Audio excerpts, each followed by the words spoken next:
là, on peut se poser la question, les influenceurs africains sont-ils indolents et paresseux à notre époque? Et moi, je te dirais, la réponse, elle est oui. Bon, là, Oui, c'est pas oui. moi qui. Parce qu'en fait, c'est très simple. Mais non, c'est très simple. On va prendre le cas, par exemple, de Punsi Time. Elle sait ce que la France fait à son pays d'origine. Elle le sait. Les gens qui sont connus sur les réseaux sociaux regardent les vidéos panafricaines. Ils regardent, ils savent. Hein. J'ai des personnalités qui me suivent sur Bocaïman. Demandez-leur de positionner nommément. Non, Là, mais ils veulent tout le monde pas. part en courant. Combini l'appelle. Vous allez voir la vidéo de Combini. Quand elle est partie voir Combini pour faire son interview, elle était présentable. Coiffée, maquillée, assortie, et son élocution est différente.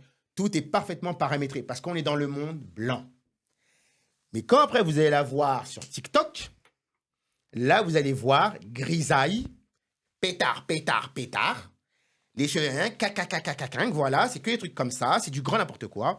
On raconte que de la merde matin, midi et soir. Donc là, qu'est-ce qu'on peut dire? On a une volonté ferme de la personne d'avilir les gens de sa communauté. Mais quand elle est dans un autre monde, elle s'adresse à d'autres gens, c'est une tenue présentable. Donc ça veut dire que c'est du volontarisme. Et c'est pour ça que j'en veux à Punsi Time. Maintenant, on peut passer Easy l'Unique.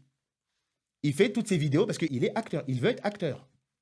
Si demain Luc Besson l'appelle, est-ce que tu penses une seule seconde que Easy l'Unique va faire ces dingologies qu'il fait si Luc Besson l'appelle? Il ne le fera pas.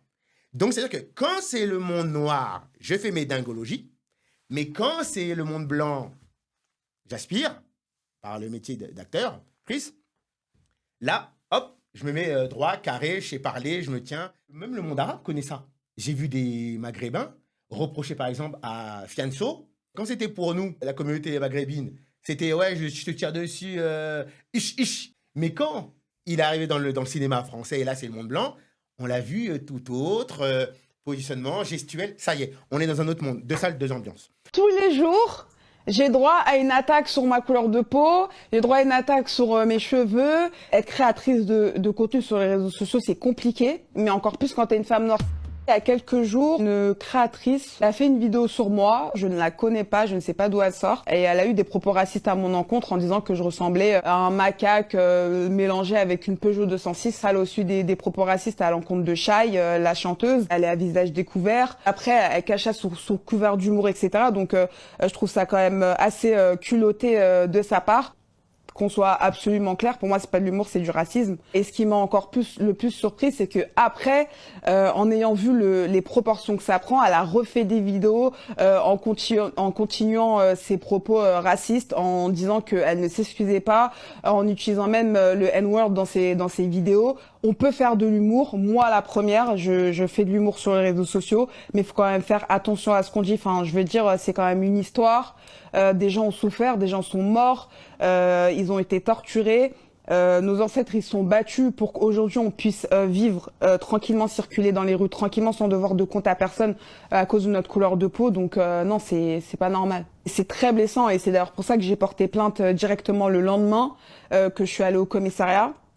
Parce qu'en fait, je l'ai fait pour moi, mais il faut dire la vérité, je l'ai fait aussi pour toutes les personnes qui galèrent au quotidien et qui n'ont pas, entre guillemets, ma force de frappe sur les réseaux. Même si je sais que la plainte ne donnera pas grand-chose. Rien que quand je suis allée au commissariat, voilà, on m'a un peu regardé de haut en bas, en mode qu'est-ce que tu fais là, quoi. Enfin, tu sais, c'est nul, t'es sur les réseaux, c'est normal, entre guillemets, c'est la rançon de la gloire. Vu qu'il n'y a pas de suite et de sanctions par rapport à ça, les gens se permettent.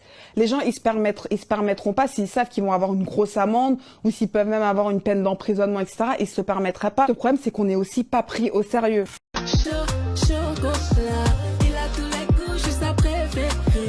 C'est un marqueur fort qui dit qu'en fait, ces gens savent ce qu'ils font. Ils le savent. C'est pas le système. On peut dire le système. Oui, ils le voient, le système. Mais ils savent ce qu'ils font. Est-ce que tu penses qu'ils sont... Voilà. Vraiment, leur but, c'est de nuire à la communauté noire ou juste, ils font leur beurre sur de la connerie? Pour l'argent, bah, même pas pour l'argent, pour la notoriété. On tombe un peu dans le cas de Jamel Debbouze, plus d'Atakbo, ou Nawel Madani. Ah. Ils ont tapé sur leur communauté, ou plutôt, ils n'ont pas tapé, ils ont utilisé le maintien de préjugés sous couvert d'humour. Ils ont établi le maintien de préjugés fermement, ils l'ont renforcé. uniquement pour s'établir socialement, mais sociétalement. Ils détruisent volontairement leur communauté. Je voulais soulever un point, tu vois, c'est comme par exemple, il y a des gens qui vont dire que tu es panafricain, toi tu dis panafricanisme, mais tu es panafricain, tu luttes pour la grandeur de l'Afrique, que la grandeur de l'Afrique soit retrouvée et pour son émancipation totale, sa souveraineté totale. Et il y a des gens qui vont dire le fait que tu sois avec une femme blanche fait que tu n'es pas en accord avec tes idées. Ok. J'aimerais mettre sur une autre balance de l'autre côté. Est-ce que les gens préfèrent plutôt, donc par exemple, et on pourrait mettre notre cas ou on pourrait mettre le cas de Cheikh Anta Diop, un homme noir qui fait tout et le matérialise réel pour que la grandeur de l'Afrique soit retrouvée, et il est avec une femme blanche, mais la femme blanche, c'est pas comme Ouattara, elle va pas dans son sens contraire, elle va Non, dans on le avait sens parlé de dans l'émission. voilà, elle va dans le même sens. Ou vous préférez avoir quelqu'un qui dit qu'elle a investi pour l'Afrique, sa couleur de peau est noire, donc elle est office de, on voit direct l'Afrique sur elle, mais de l'autre côté, elle joue le jeu et de l'Occident et de l'Afrique, et elle fait semblant d'être avec vous et contre vous. Mais c'est pour ça que maintenant le panafricanisme est galvaudé, puisque maintenant le panafricanisme ça veut plus rien dire. Et ça tient pas la route sur l'addiction. On avait vu plusieurs cas, on avait vu des jeunes filles, même des hommes qu'on suivait, qui parlaient bien pour l'Afrique, etc. Et ils n'ont pas percé, et du jour au lendemain, on les retrouve à l'Assemblée en train de parler maintenant pour les cas des afros en France, etc.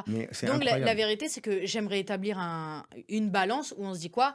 Arrêtons de mettre des gens dans des cases et avoir des idées un peu préconçues. Il y a des personnes blanches, il y en a certaines qui existent, il y a une majorité, mais il y a aussi des minorités qui existent. Il y a des minorités qui vont vraiment être là par sincérité. Et vous avez de l'autre côté aussi, je pense, sur une autre balance, vous avez des personnes noires qui vont vous dire et qui vont paraître aller toujours dans le sens de l'Afrique et qui, au moindre coup de chance de l'aspect de l'Occident, voilà, c'est ça. Au moindre rinçage de l'Occident, le virement. En fait, ils seront de l'autre côté. Donc, je pense que, tu vois, c'est un peu comme on disait aussi en amour, il y a des red flags. Vous avez des red flags où vous êtes avertis, vous voyez déjà un peu le tempérament des gens. Et je pense que ça à prendre en compte, si vous voyez une personne qui dit qu'elle est pour l'Afrique, mais qu'elle fait pas vraiment des choses. Quelque part, soyez pas étonnés qu'un jour, elle fait des pubs où elle va à l'Assemblée nationale ou autre pour l'aspect occidental, quoi. Ok. Et donc là, on va finir avec la 4e et dernière question.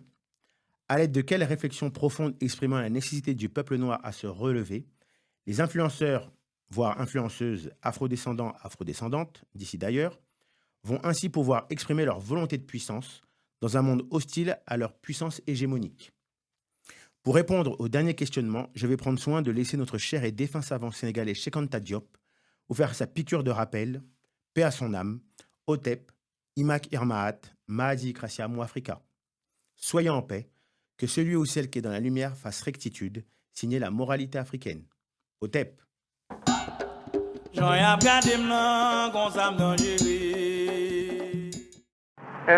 Souvent, le colonisé ressemble un peu, ou l'ex-colonisé même, ressemble un peu à cet esclave du 19e siècle, qui libéré va jusqu'au pas de la porte, et puis revient à la maison parce qu'il ne sait plus où aller. Il ne sait plus où aller. Depuis le temps qu'il a perdu la liberté, depuis le temps qu'il a acquis des réflexes de subordination, depuis le temps qu'il a appris à penser à travers son maître. C'est un peu ce qui est arrivé aussi à l'intelligentsia africaine dans son ensemble. Parce que, en dehors de quelques questions, toutes les questions que vous m'avez posées reviennent à une seule. Quand est-ce que les Blancs vous reconnaîtront-ils? Parce que la vérité sonne blanche. C'est cela. Mais c'est dangereux ce que vous dites.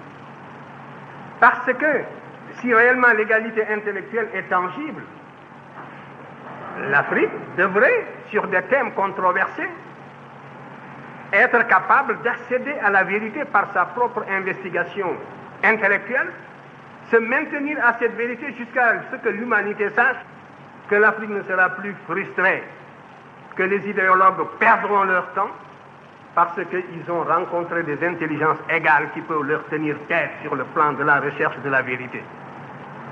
Mais vous êtes persuadé que pour qu'une vérité soit valable et objective, il faut qu'elle sonne blanche. Mais ça, c'est un repli de notre âme qui doit disparaître. Et ce sont justement les Blancs qui vont nous y aider. Moi, si je n'étais pas intimement persuadé de l'égalité des races, si je n'étais pas intimement persuadé de la capacité de chaque race de mener sa destinée intellectuelle et culturelle, mais je serais déçu. Que ferions-nous dans le monde s'il y avait réellement cette hiérarchisation intellectuelle? Mais il faudrait s'attendre à une disparition d'une manière ou d'une autre. Parce que le conflit, il est partout, il est à tous les niveaux, il est dans tous ces débats, il est jusque dans nos relations internationales les plus feutrées. Nous menons et on mène contre nous le combat le plus violent même que celui qui a conduit à la disparition de certaines espèces. Et il faut justement que votre sagacité intellectuelle aille jusque-là.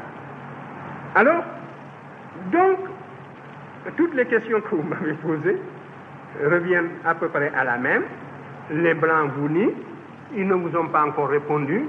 Nous sommes donc dans le cirage, nous sommes dans le vague, nous sommes dans la brume. Non.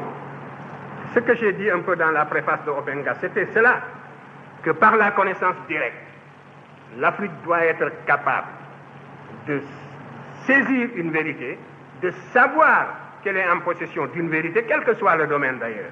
Ce n'est pas seulement dans le domaine culturel.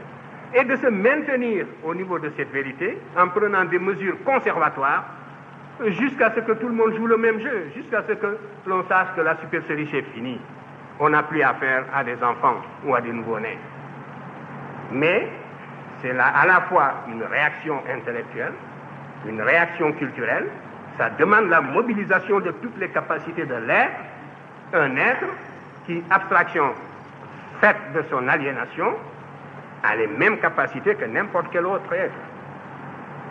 Alors, regardez, dès que vous parlez de patrimoine culturel, la gauche occidentale et la droite se touchent.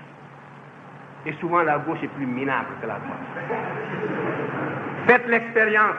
On vous accorde l'égalité abstraite, mais l'idée que des nègres aient pu connaître une promotion historique dans le passé leur est réfractaire. Ils sont réfractaires à cette idée. Et parce que leur formation intellectuelle tardivement acquise se situe à un niveau très superficiel, au niveau du cortex, au niveau de l'intellect. Mais la formation qu'ils ont reçue tous dans leur plus tendre enfance, les clichés auxquels ils sont habitués dans leur environnement d'enfance, les caricatures et tout, comme je vous le montrais ici, aussi dans le monde méridional, c'était l'inverse.